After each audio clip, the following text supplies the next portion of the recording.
कि अगर ये सब चीज़ें हम जानते हैं, समझते हैं, मतलब सत्संग में सुनते हैं, लेकिन इसको हम लागू क्यों नहीं कर पाते हैं कि हम क्षणिक सुखों में क्यों फँसते जाते हैं फिर?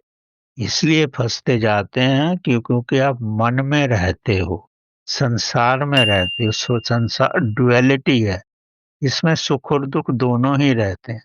अगर आप अपना आत्मा के साथ रहो, अब आत्मा के साथ रहने का मकसद ये है कि आप स्वयं, पहले तो स्वयं की आत्मा को समझो। आप स्वयं की आत्मा को समझो और आत्मा के साथ डूबो।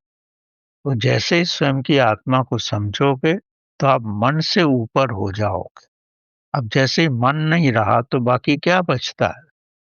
तभी चेतना बचती है, तभी परमात्मा बचता है। अब जैसे बच्चा माँ के पेट में होता है तो वो श्वास नहीं लेता, वो चेतना में रहता है। और जब बच्चा पैदा होता है, माँ के पेट से निकलता है, तो उस समय वो चेतना में रहता है, श्वास नहीं लेता। और श्वास के लिए उसको उल्टा किया जाता है, थोड़ा-थोड़ा उसको मार दी जाती है ताकि वो रोने लगे। जैसे ही वो रोता है तो उसको श्वास आने लगता है।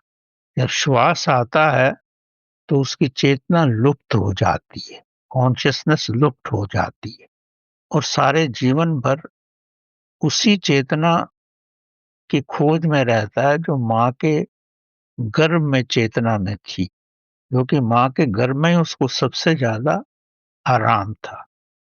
और इसीलिए जब व्यक्ति मृत्युशैया पे होता है, पहले श्वास निकलती है और उसके बाद ही चेतना जाती।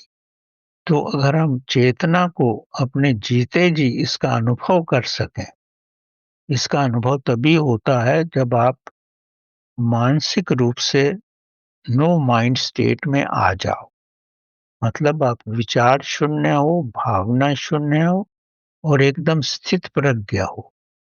तो ये अवस्था आ जाती है अगर आप, परमात्मा की कृपा हो और कुछ सालों की आप प्रैक्टिस करो या भक्ति भाव में रहो, तो ये अवस्था ज़रूर आती है। जैसे कबीर जी के साथ अवस्था आई, ये खुद के साथ आई, चैतन्य महाप्रभु के साथ आई। विधियाँ अलग-अलग हैं पर ये अवस्था आती है। जब ये अवस्था आती है तो आप अपने आप बड़ा आनंदित महसूस करते हो। वो आनंद की अवस्था ही परमात्मा की अवस्था।